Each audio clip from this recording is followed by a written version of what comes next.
is a book that I have, and this is not something I usually paint from. So I thought I would try it out. Sorry, I'm trying to adjust my camera so that everything is included and everything is not excluded. Anyway, painting nature in watercolor. And so I thought I would maybe loosely try this scene here. Very, very loosely. I'm not expecting to use the same colors. I'm not expecting to look like this. I'm just maybe giving myself an idea. And so sometimes that's enough, right? Just giving yourself an idea of what you want to do.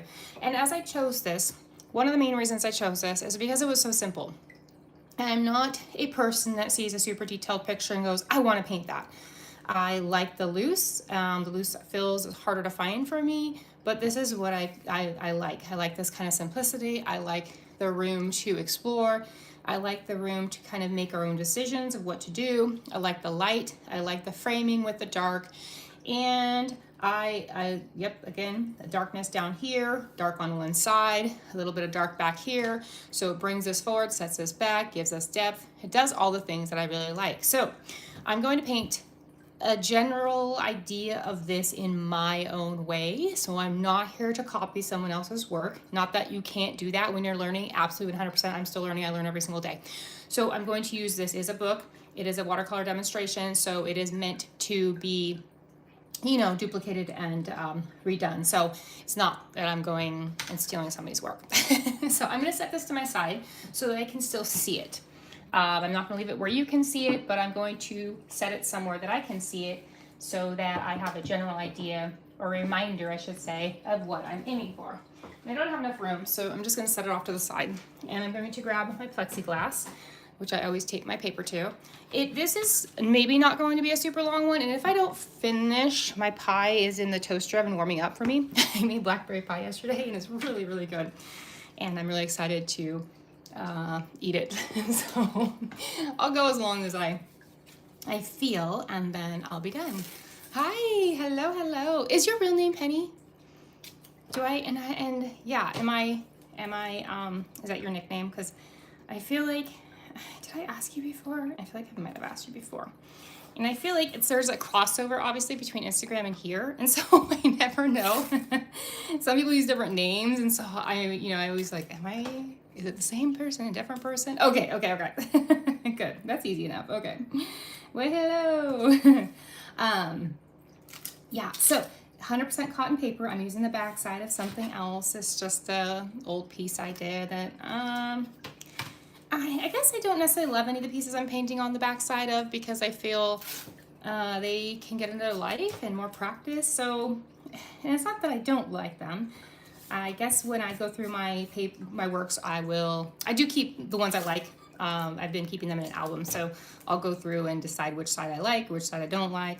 The only thing I don't love about using both sides is I think it makes it harder to gift it to somebody or to put it on a card, because then, you're losing that back side. I don't know, I'm weird. I don't really gift my stuff though. Okay, I'm gonna wet my paper. I'm just using a regular spray bottle, nothing fancy. It can be anything from big one to a little mini one to this little cute one that a friend gave me on our watercolor retreat that we hosted last April. And so you can use a little hairspray one. You could rinse one out from something else and use that. Okay, I did wet my paper. I'm not super concerned if there's water everywhere, if it's, covered or anything. So what I think I will do, I think that I will stick with the glow. So the glow that I showed in the picture that I'm sort of looking at as I'm painting has a more of a lemon glow than the glow I usually do. So I guess I will add a little bit of a lemon yellow in the center here. And it kind of goes off to the sides, down in the foreground a bit. There's some yellow up in the sky, so we can kind of bring some yellow up in there. This is very loose and abstract, so anything you do can either be changed, switched, modified later, so you don't have to worry about it. That's one great thing about loose watercolor, is you can just sort of go with it, and it doesn't have to be perfect. It never has to be perfect. It's just sort of an exploration for you, for your brush, for your paper, for the watercolors you're using, and see where it leads you. Okay, so we've got that color in. Now let's go with some green. I'm going to pick What greens am I going to pick? My desk is really small and everything's right here. So and I've just brought in some new paints. Not new paints, but paints I haven't used in a while. So I'm just going to maybe drop some greens in here. And I'm using vertical strokes only because I'm thinking they will represent sort of foliage in the background. And so if we use vertical strokes, that will kind of help already set the idea of maybe trees back there, right? Or some sort of greenage. You can do horizontal. I don't think it would make a huge difference. And then I think I'm gonna grab some blue at the same time. And this is more of an indigo, and I think it's a little dark. So I'm going to lighten it up. I'm gonna mix two different blues, kind of a teal and an indigo together, and then see if that loosens it up. And I might add some sort of like cerulean kind of a blue and do that too. And then we'll just sort of add on top of that. Then we also want to get some colors down here, and it's okay if that blue mixes with that green because we want that variety of different kind of colors and different textures and sort of just differences going here, right? And these are paints that I haven't used in a while, so bear with me while I sort of struggle through relearning my colors from a different maker. This is a maker that I really do love. She makes handmade paints. She's out of New Zealand. She's been on maternity leave for a while. And so I haven't been using her paints as much as I usually do, only because you can't go and buy them, which, you know, kind of is a bummer when I'm talking about them all the time and people want to know what paints you're using. So I am going back with blues and greens, just going back and forth. And you don't want to do what I'm doing right now, which is using the same green. So I'm going to add a different green. I'm going to mix some on my palette here and just see this brown from leftover from whatever. I'm just going to kind of mix the green that I'm grabbing in that. Maybe add some brighter green, maybe even grab the yellow I was using. So if you're using all the same colors and you're just mixing them, so you're using all the same colors and mixing them as well, it kind of can bring a harmonious kind of a feel, right? So that your colors all work together instead of against each other.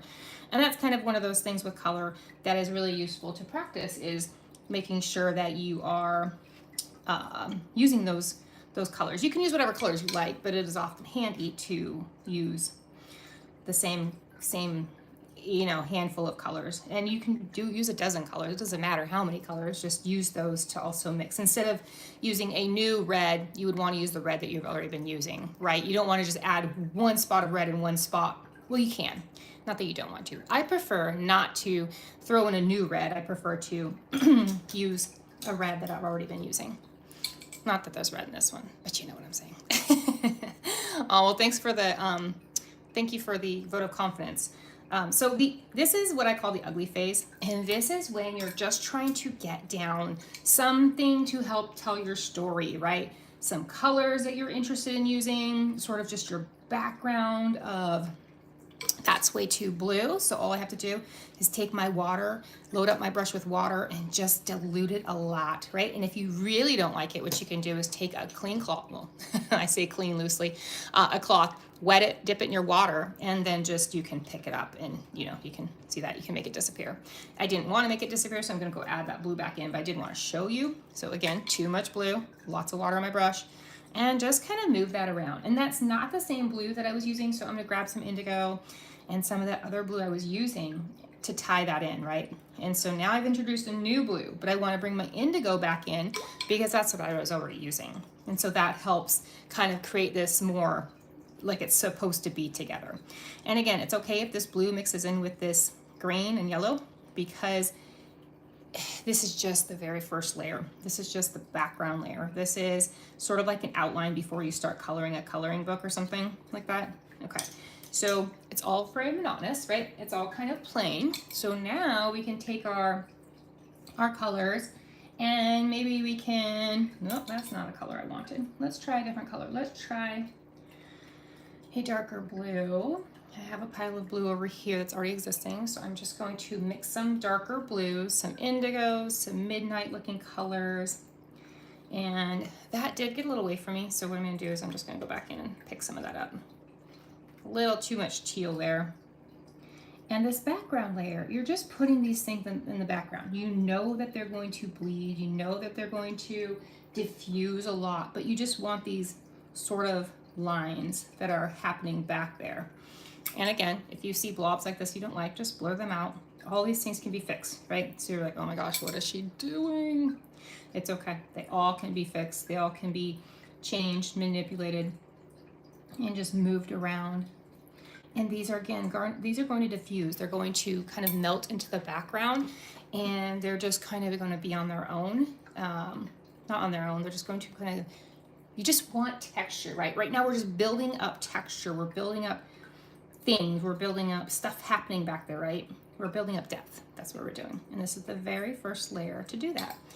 And it really truly is the ugly phase. And for me, the ugly phase usually lasts, I'd say about 3/4 to 90% the last bit. So it's a long phase.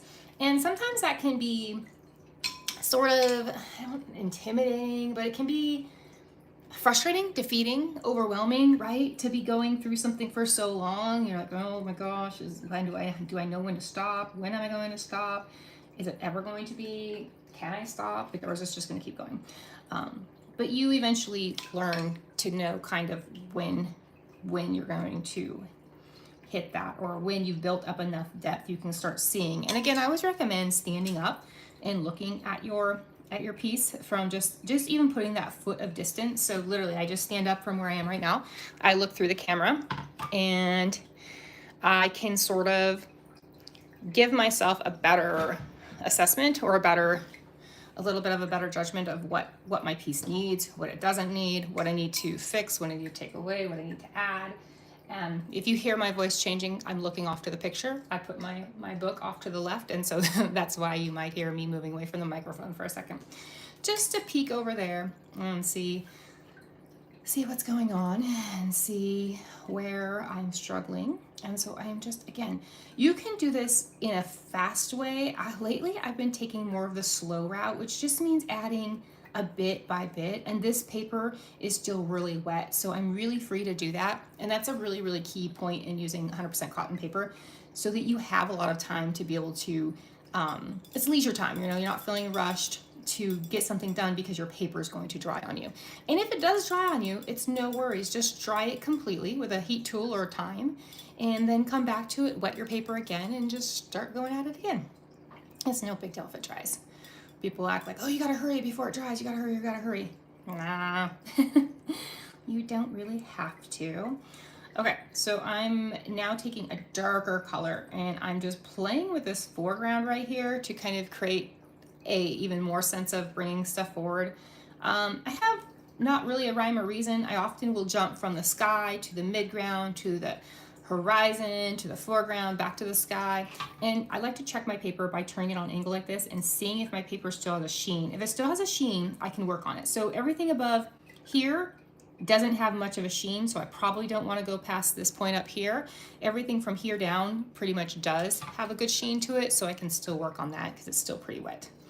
But I still want to be careful about not adding too much water to everything, because then what the water does, if you could put extra water on here that maybe is just more water than on your paper, what you're doing is that water is going to go on there and it's going to push that paint, right? So you'll get those fun cauliflowery, pushy, bloomy, bleedy things. And some people don't like those. I don't really mind too much. I'm kind of really open with a lot of things with my paint. I'm not really tied super duper to things. I like the exploration. I like to see things where they go. It just doesn't really bother me too much. Like, I don't know what I did there, but if you don't like it, just, kind of diffuse it away, and it becomes just some texture in the ground, right? Because all that can just be yellow. And as you get closer, it's going to get a bit darker. So we can just add a little bit more darker ones here. And I'm using a liner brush because it's so small and I can get kind of more detailed. So we're just going back and forth, and you'll instantly know when things are starting to dry, right? Because your paint will stay. I keep getting fuzzes, so if you see your fuzz, just pull them off. Pull them off, and here we go. Adding more of the blue back here. Gonna come back in with the green as well. Just add some more of that maybe over here. Not really making super tree shapes. I'm more just giving the suggestions of trees right now. So that let's just take some yellow and maybe we just splatter it, because I don't know, why not? And then we take some blue. I might regret this, and if I do, it's okay, we can fix it. I'm just going to splatter some blue. Maybe just, you know, off to the, and again, these splatters are not meant to stay. They're kind of just meant to give me some texture and maybe give me ideas. Because sometimes if you splatter, you're like, ooh, okay, I can turn that into a little clump of blue. I didn't realize, right? And it's more organic feeling than like what I did here. And it just adds a little bit more texture where maybe you didn't know you needed texture. And so often I'll go through and wipe my sides. If you wipe down these sides like I'm doing, you'll prevent water and color from going back in. So water wants to travel where the water, you know, where the water hits the paper and tape, right? So you want to get it off if you care. If you don't, it's okay too. It doesn't hurt anything. It just depends on how picky you are. I don't mind the rustic kind of, it bleeds and crawls, how the paint crawls up, mostly because I work so loosely and it's all practice for me. This is not anything I'm going to show to anybody. You know, I'm not going to lie, I'm going to show it to thousands of people on Instagram, but maybe a few of your people will see it here.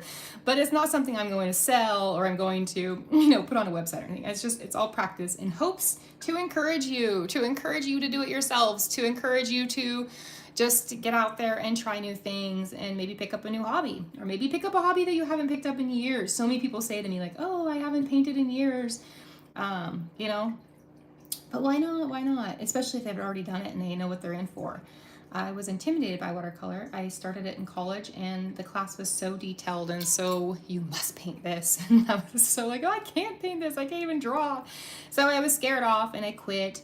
I quit acrylic class too. I always wanted to paint so badly and there were all these rules and all these things and I just didn't know how to do it and I didn't know how to go about it and it was such a sad thing. And so anyway, I ended up picking up a brush again for, I won't even tell you how long, but anyway, I went and, you know, moved to a different city and got married and had kids and now I'm raising my kids and it's just been way too long. And if you're intimidated, just don't be. I mean, be, but you don't have to like let it, you know, stop you.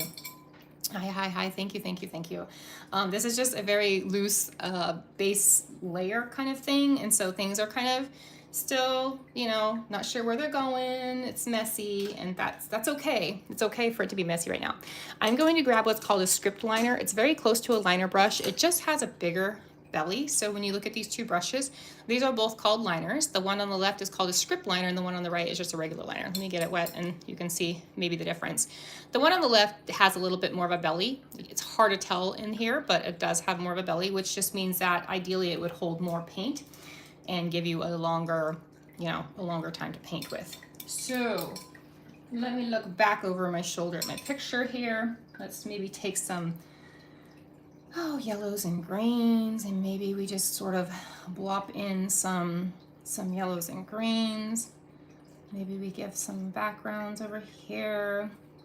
Maybe we don't. Maybe we didn't like that. Maybe just coming in here with some very loose, very loose tree shadow silhouettes, so that later when we put in our tree, it kind of has something to not grab onto, but kind of, you know, something back there. Okay, I'm looking at my picture again. And again, it's not going to look like anything like this picture, but I'm looking and seeing what I like about this picture. So what I particularly like, I love the looseness. I love the very scribble-like lines, especially there in the foreground. See how they're very jaggedy. They're not how mine are very straight. They're almost like you're just scribbling. And I love that. And half of them are bleedy and half of them are not. I can't even think of the word. Anyway, so some are kind of blending and bleeding and some are very crayon-like, some are very watercolor pencil-like. They're just very loose and free-flowing. So that's kind of what I'm going for, the feel versus that exact thing. And so I'm not necessarily succeeding in all of my goals for that, but that's okay. That's what this is about. That's what these little experiments are about, right? Taking something, making yourself feel uncomfortable. It definitely makes me feel uncomfortable painting from a reference photo, especially in front of people. I am not a reference photo painter, if you didn't know. I'm an intuitive painter, which means that I just paint whatever comes out. I can't visualize things in my head. It's just something I physically can't do, never have been able to. And so for me, painting has just been this weird outlet that things just come out of and happen. And I really love it. I never had that before. I did go to art school for another design, and I also didn't realize that people at that point I didn't know that people couldn't, that I was one of those people that couldn't see things in my head. I just figured that's how all people were. And so it was kind of a bummer to learn that about myself and embrace it and try to make it work for me. But I'm working on it. I'm working on it. I'm getting there. I'm trying to get there anyway. So that just means I'm trying to use more reference photos, and I'm trying to learn a lot. I'm trying to do tutorials all the time. And I'm trying to push myself out of my comfort zone. I have the desire for sure, 100% sure. I don't always have the time with, with kids and life and stuff, and I don't want to say when I retire because I really enjoy doing this. And so I hope to just keep doing it when I can. And that's what I've been doing so far. I don't know if other people like to art all day, or if it's just something that some crazy people do. Or maybe we just mostly dream of arting all day and then we don't really get to. I don't know. See, I'm doing these too nice, too neat. So theirs are really, really just, all over, right? So I need to let that go. So let that go. There we go. Just trying to bounce it around. Doesn't look great. I'm gonna take some blue and I'm gonna mix it in with my green. And so that's kind of, there we go. Okay, breaking it up. Stop trying too hard, Amber. Stop doing that. I'm trying. Easier said than done. Okay, so what I'm gonna do now is grab some more bright yellow, find a little spot on my palette to mix it. It's okay if it gets mixed in with green. It's okay. I'm gonna go back in here and maybe just find some areas that might need a little more yellow. Maybe these back spots back here in the distance. Maybe there's some fun little bright yellow flowers back there. Maybe this area up front. Maybe it's dry enough that we can splatter again and it'll stay a little more. Let's see. Okay, and then we'll try our blue with our green. Taking some of a very dark green and a medium blue. I'm gonna splatter that in there. Okay, and then what we're gonna do is, if I got too much, sometimes you can just go in here with your brush and sort of break things up, right? So if there's too many detailed lines, just break it up a little bit. If you don't like something, if you're like, that looks silly, out of place, just add some more water and your paper's still wet and you can kind of break those things up and see where you'd like them to go. Okay, so now I did like how they had a lot of dark in this corner. So I'm gonna add some more. Just gonna go in heavy and strong, very loose, very not trying, okay? And then we're gonna add some blue in there too. So we have the blues and the greens. And I just want that to kind of work that corner there, those two corners. And I did it pretty heavy. So if you don't like something and you did it too heavy, you can do a few things. You can take a clean brush that you've wet and dried a little bit, and you can just sort of pick up some of the paint there, right? And so you're left with little hints of white. You could also take your cloth again and you could just dab little bits of light in there, right? And so you have more of a mottled feel. You can also take something sharp and you could scratch lines in it like this. And so that will give you some sort of grasses, and that will also, depending on what level your paint's at, you can also scrape up paint with this and you'll be left with a white space. So there's lots of different things you can do to kind of manipulate your paper and your paint and your water. Lots and lots and lots of little things to remember to do and play with. That's what this is. It's just a huge exploration, really, really and truly. Okay, so I am going to get some dark green and I'm going to mix it with some indigo. I have indigo on 3 different palettes in front of me probably. Indigo is one of those must-have colors, as are ochre, as are a lot of other colors, but ochre and indigo are one of those ones that you gotta have. So what I'm gonna do is, I know my paper's still wet. I'm not sure how wet, but let's go back on these ones back here and maybe just add a little bit of darker tree suggestions back there. So the paper is still wet, so it's not gonna do it perfectly. And I kind of did it in a line, so let's make this one a little bold, a little wider. There we go, and that brings it forward a little more. Maybe one back in here. That paper is drier over there, so we can kind of do little suggestions. Again, all suggestions, nothing has to be set in stone. And then what we can do is just blur these bottom of those trees so they kind of create some sort of other thing, and we can just whisper this top thing in. And then we can also just take some color if you're like, no, what does she do there? And we can kind of hide the chunk on that one too.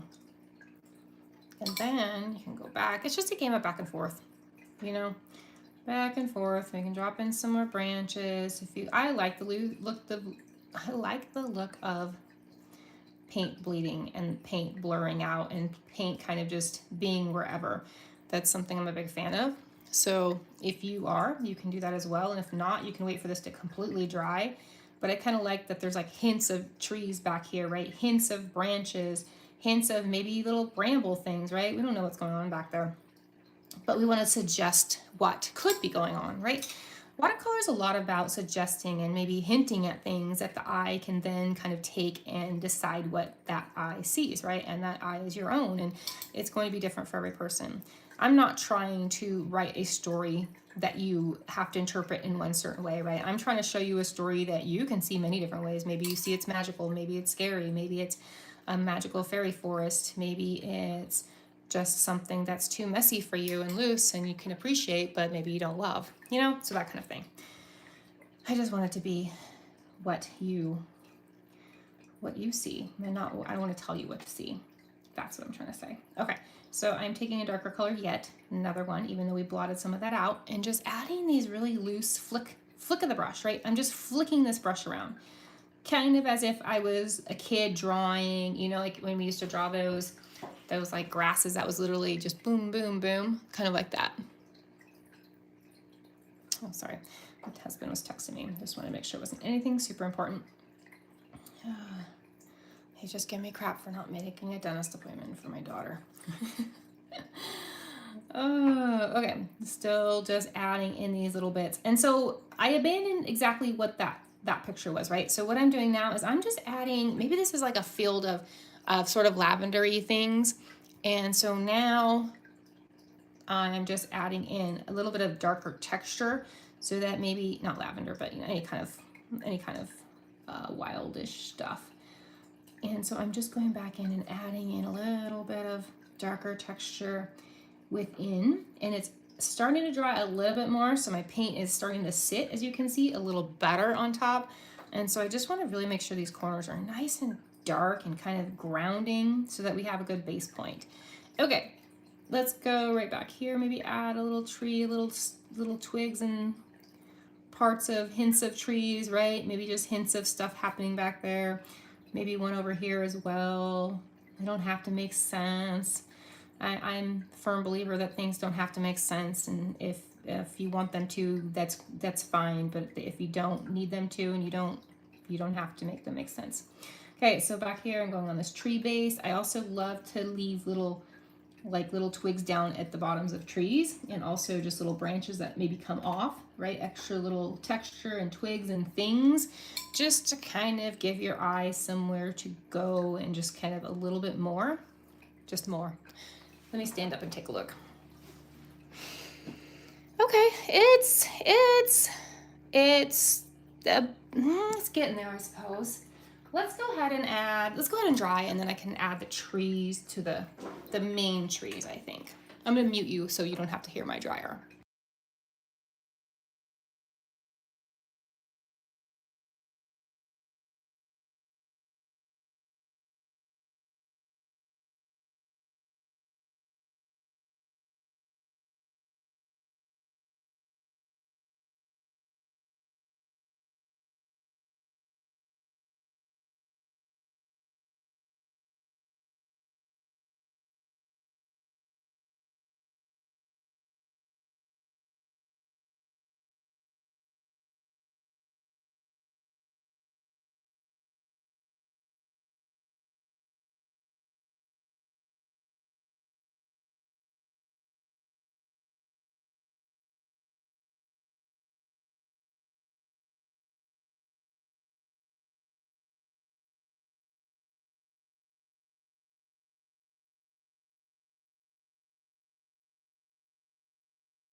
Okay. Sorry, sometimes it takes longer to dry. I use a lot of water, so often it will. That's heat. This is a heat tool, by the way. If you don't have one of these, it's probably the best $12 I've ever spent. It has high and low. I won't turn it on because it's really loud. Extra long cord in case you have extension cord like I do because you're in a spot that doesn't have enough outlets for everything you need. That's me. Okay, so what I'm going to do is I'm going to maybe slightly abandon the book idea of the trees and maybe just do what feels right for me. I'm gonna mix some brown, it's an indigo. I'm gonna mix a blue, it's an indigo. I'm gonna mix a tiny bit of sepia with this brown so that it's darker than what I have going on already, right? Because we want whatever's in the foreground to be darker than what we've been doing. So this can only get so dark. I mean, I could get a lot darker, but I want that brown so that I'm not just making blue trees. I could also add some green, but for right now, I'm going to add the sepia. I'm going to add a touch of orange because I love adding oranges to greens and browns and blues. If you haven't mixed Payne's and Payne's Gray and a little bit of burnt sienna, it just makes fun colors. Okay, I've got a nice big puddle over here, and sorry my screen just won't hold everything, but I promise you I have a nice dark color of green, brown, blue, and yep, that's the state of my palette, and I pretty much never clean it. You don't really need to. If you really truly did need a spot, what I would do is I just wet my cloth, and then you can see it, I just wipe out an area and it gets clean again. So you can just rinse it off as well. I don't like to put paint down the drain, so I try not to just rinse them as much as maybe. Okay, so what we're going to do is this tree, I kind of want it to be tucked into this bush. And I don't know if I'm going to be very good at succeeding at that. So I'm going to try to do the base kind of funny. So here, just kind of maybe start, and don't make it, try not to make it too straight. Sometimes I don't do great at these kind of things when I'm trying too hard. All right, and so this tree is closer, right? So I have to make it bigger than this one. Not no matter what, but ideally I want to make it bigger than that one because it's closer to me, and that would make sense, right? And so you want to just kind of follow those general ideas. And since it is so close, it's pretty darn thick. So the tree in the picture that I was sort of inspired by, it does go all the way up and out of the frame. So we're going to go ahead and do that. And so that will also add depth to our picture, right? Because all of a sudden now we have something that's really close to us, as close as anything's been so far. And so here I like to just add maybe like little twigs coming out, little branches, little more branches. And then if you make your branch too skinny, you always want to go back in and just sort of start. You can turn your paper. That's why I like to work on this board, so I can turn my paper, right? And I like to just start adding little things, and so little twigs and branches. So you just want to keep coming off the sides and twist your paper around all you want. Gives you a much better angle to work from. And these don't have to be perfect, right? You want them to be slightly imperfect. This one's a little too thick right here. I'm under pressure doing that for you. And so things kind of go wonky sometimes. All right. I don't know why I was trying to do on top of there. I feel like it's getting out of the words. Do you all see the text? Oh no, see my text I'm looking off my phone, and my text is covering up this much of my picture, and when you are looking at it, it's off to the side, correct? If anybody can verify for me, that would be great. I forget. I guess it depends on what device you're on. So if you're on your phone, I don't know. I don't remember. I watch YouTubes all the time. I just don't remember. How silly. Okay, so I'm just going to go up and maybe let my branches get a little wonky. I'm going to twist my board around again. And sometimes trying too hard with these doesn't give me the best shapes, and so I have to kind of let go of that trying really hard. I did go over my 30 minutes. I try to keep my YouTube lives under 30 minutes because I feel nobody wants to watch something longer than that. Nobody has time for that. Okay, and I'm just using different pressure with this brush. I'm pushing it down, and then as I get to the end, I'm wiggling it and picking it up. And so you can just go very, very lightly, and then you can always fill in. I feel like you have to use something very, very thin to be able to kind of get trees. And then once you figure that out, I feel like you can start using other ones maybe. But for in the beginning, I feel like definitely I needed to use thin brushes. Hello, hello, hello, for anybody that's joined. I'm just going to add this little bit of depth down here, and again, kind of stuck it in the middle of something already existing, so I'm not really sure how to blend that in, so I'm just going to keep kind of adding. All right, I need to sip my coffee from all this talking. Decaf. I don't drink caffeine anymore. Can you believe it? Believe it or not, no caffeine. No caffeine in this 30 minutes of jabbering on. Okay, so what I'm going to do, you know what I should have done? I should have taken, did I take a picture? I took a picture of this book. Let me see if it loaded to my iPad yet. It did not, darn it.